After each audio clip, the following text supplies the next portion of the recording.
आप सभी लोगों को मेरा प्यार भरा प्रणाम। दोस्तों, आज काफ़ी दिनों बाद आप सभी लोगों से मुलाकात हो रही है और मैं पहुंच चुकी हूं अपने ससुराल में। माफ़ी चाहती हूं कि इस समय आप लोगों को भी काफ़ी प्रतीक्षा करनी पड़ी मेरी ब्लॉग की। और अब मैं फ्री हो चुकी हूं, तो अब मैं आप कोशिश करूंगी कि मैं डेली डेली ब्लॉग बनाऊं अपने। इस चुनाव के चक्कर में मेरे पूरा जो ब्लॉग है, यूट्यूब है, वो काफ़ी ज़्यादा डेड हो चुका है। चलो कोई बात नहीं, मैं फिर से कोशिश करूँगी कि फिर से जल्दी जल्दी मेरे ब्लॉग चलने लगे। देखते हैं कि कैसा कैसा रहता है। और आप सभी लोगों से कुछ बातें भी करना चाहती हूँ कि कल हमारे ब्लॉक प्रमुख के चुनाव हो चुके हैं संपन्न। और जो हमारे ही नौलखाल ब्लॉक से ब्लॉक प्रमुख बने हैं वो बने हैं विनोद बिष्ट भैया। तो विनोद बिष्ट भैया को मेरी तरफ से पहले तो ढेर सारी शुभकामनाएं। और अब मैं फ्री हो गई हूँ, तो अभी मैं बोरगांव, चिलपड़ और हमारा जो गांव है कुर्न, तीनों गांव में मुझे सबका आशीर्वाद लेने के लिए जाना है। और माफ़ी चाहती हूँ कि आप लोगों को भी इतना इंतज़ार करना पड़ा। थोड़ा सा हमारे चुनाव वगैरह की प्रक्रिया चल रही थी, जिसमें कि हम लोग भी काफ़ी ज़्यादा व्यस्त हो गए थे। और अब सब कुछ निपट चुका है, बस एक हमारा थोड़ा सा अभी शपथ वगैरह होनी है। परंतु कोशिश करूँगी कि मैं उससे पहले ही आप लोगों के पास आ जाऊँ। काफ़ी टाइम लगा दिया मैंने आपके पास आने में, और उम्मीद करूँगी कि आप लोग भी समझेंगे इस चीज़ को। बाकी मैं अपने जो क्षेत्र वाले लोग हैं, जो मेरे ग्रामवासी हैं, मैं उनसे भी कहना चाहूँगी कि आप लोगों को अगर कोई भी समस्या होती है तो आप एक बार आकर मुझे ज़रूर बताइएगा। क्योंकि आप जब तक बताएंगे नहीं तो हमें भी पता नहीं चलेगा कि हमारे क्षेत्र में क्या क्या समस्याएं हैं। जो चीज़ें मुझे दिखती हैं उन चीज़ों पे तो मैं कार्य करूँगी ही करूँगी, परंतु कई चीज़ें ऐसी होती हैं जिनको हम हर एक चीज़ शायद हमें पता ना हो, तो आप लोग हमें बताइएगा। और हम वैसे मीटिंग भी कराएंगे, पर मैं अपने ब्लॉग के माध्यम से भी इसलिए कह रही हूँ कि जो लोग मेरे गांव में वीडियो देखते होंगे तो वो निसंकोच होकर मुझे अपनी समस्या को बता सकते हैं। मेरे से भी जितना हो पाएगा मैं आपकी समस्या का समाधान निकालने में हमेशा मदद करूँगी। और अगर आपको अपने कोई भी डॉक्यूमेंट्स वगैरह बनवाने होंगे, वैसे तो जैसे पेंशन वगैरह लगाने का काम मेनली प्रधान का होता है, पर आप बिल्कुल भी ऐसी टेंशन ना लें। अगर आप मेरे द्वारा बनवाना चाहते हैं या मेरे से कोई भी कागज़ वगैरह जो आपकी रिक्वायरमेंट होगी, आप बेशक बेझिझक होकर मुझे कह सकते हैं। मेरा भी कर्तव्य है आप सभी लोगों के लिए कार्य करने का, तो मैं करूँगी अपने द्वारा जितना भी मुझसे हो पाएगा। ठीक है दोस्तों, आप निसंकोच होकर मुझे अपनी समस्या को बता सकते हैं। बाकी मैं भी आऊँगी आप लोगों के पास। आप ऐसी टेंशन ना लगे कि वीडियो के माध्यम से इसने बोल दिया तो फॉर्मेलिटी निभा दी, ऐसा कुछ नहीं है। बस ये इसलिए कि अभी एकदम से अगर नहीं भी आ पाए आप लोगों के पास, आपकी समस्या होंगी, आप मुझे कॉल कीजिएगा या फिर मैं आपको मिलूँगी, किसी भी थ्रू आप मेरे को कर सकते हैं। और अभी मैं अपना दूसरा नंबर ले लूँगी ताकि मैं सबको अपना नंबर दे सकूँ। ये मेरे पास अभी एक ही सिम है जो कि मेरा अपना पर्सनल नंबर है, और इसमें मेरे काफ़ी सारी चीज़ें हैं, तो मैं ये अभी पब्लिक नहीं कर सकती हूँ, तो उसके लिए मैं भी माफ़ी चाहती हूँ। बाकी चलो दोस्तों, अभी काम शुरू करते हैं अपना। ये देखिए, आजकल हमारे इधर ना मक्का की खेती हो रखी है। जितने भी मक्का है हमने सुखाने के लिए डाल रखा है। ये वाला थोड़ा 2-3 हमारे हैं, बाकी उधर वाले दादी सास लोगों के हैं। दादी भी लगी हुई है काम पर। और आजकल ना डेली बारिश हो रही है, बारिश ने हालत ख़राब कर दी है। पूरे उसमें ना कोहरा और बादल छाया हुआ है। इस बारिश के कारण काफ़ी ज़्यादा मात्रा में हमारे उत्तराखंड में इस समय नुकसान पहुंच रहा है। हमारे अगर आप पौड़ी की बात भी करेंगे तो पौड़ी में काफ़ी सारे ऐसे गांव हैं जहां बादल फटने की वजह से या लैंडस्लाइड की वजह से काफ़ी मात्रा में, भारी भरकम मात्रा में मतलब नुकसान हो गया है। उत्तरकाशी में भी आपने सुना ही होगा।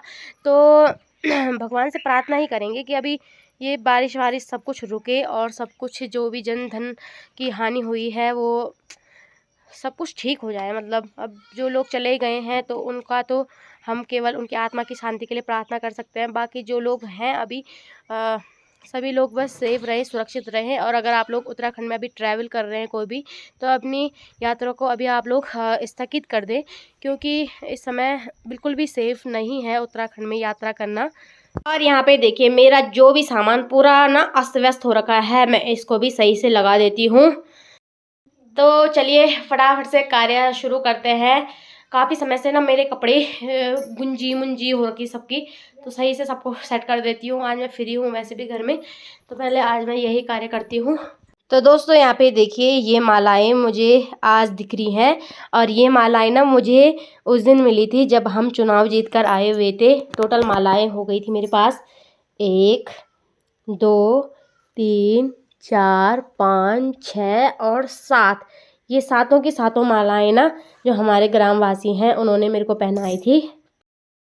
उस दिन से मैं आज फ्री हो रही हूँ और ये मालाएं ना मैं अभी सफाई मतलब अपना जो मेरा बक्सा है उसको चेक कर रही थी मैं, तो अभी मुझे दिखी तो मैंने सोचा आप लोगों को भी दिखाती हूँ। मेरी लाइफ की हर अपडेट तो आप तक वैसे भी पहुँच ही जाती है। तो धन्यवाद सभी का।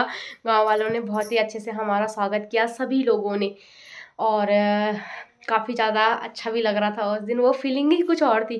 काश उस दिन मेरे फ़ोन में चार्ज होता तो मैं अपनी फीलिंग को अच्छे से एक्सप्रेस करती। थोड़ा बहुत जो क्लिपें मिली थी मैंने किसी ने बना के दे दी थी मुझे, तो वो ही डाली थी मैंने।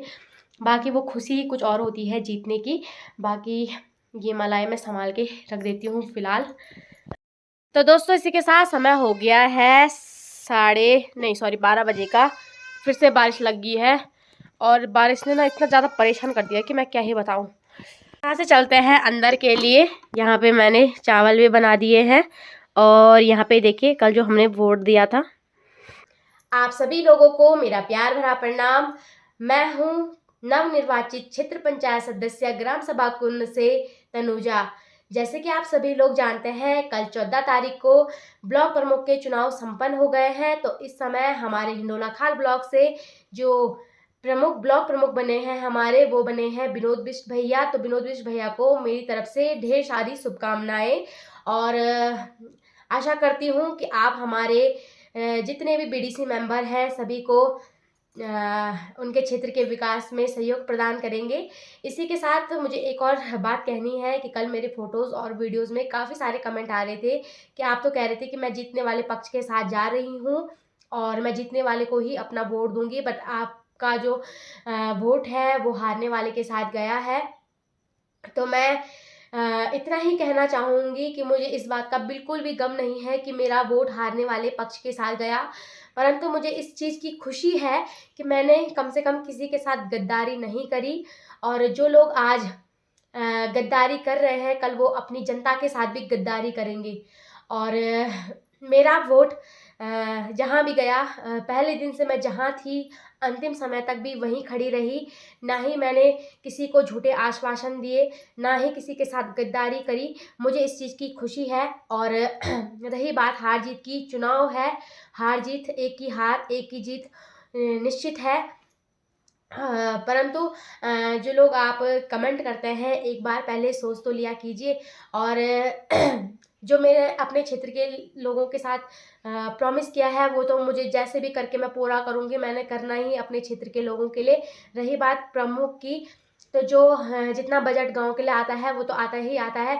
बेशक वो चीज़ें अलग होंगी कि हम शायद उनकी प्रायोरिटी में ना हो, कोई बात नहीं है। परंतु मैं उम्मीद करती हूँ कि जो विनोद बिष्ट भैया है वो भी हम लोगों के साथ निष्पक्ष भाव से हम लोगों के साथ खड़े रहेंगे और हमारे क्षेत्र के विकास में हम लोगों का सहयोग प्रदान करेंगे।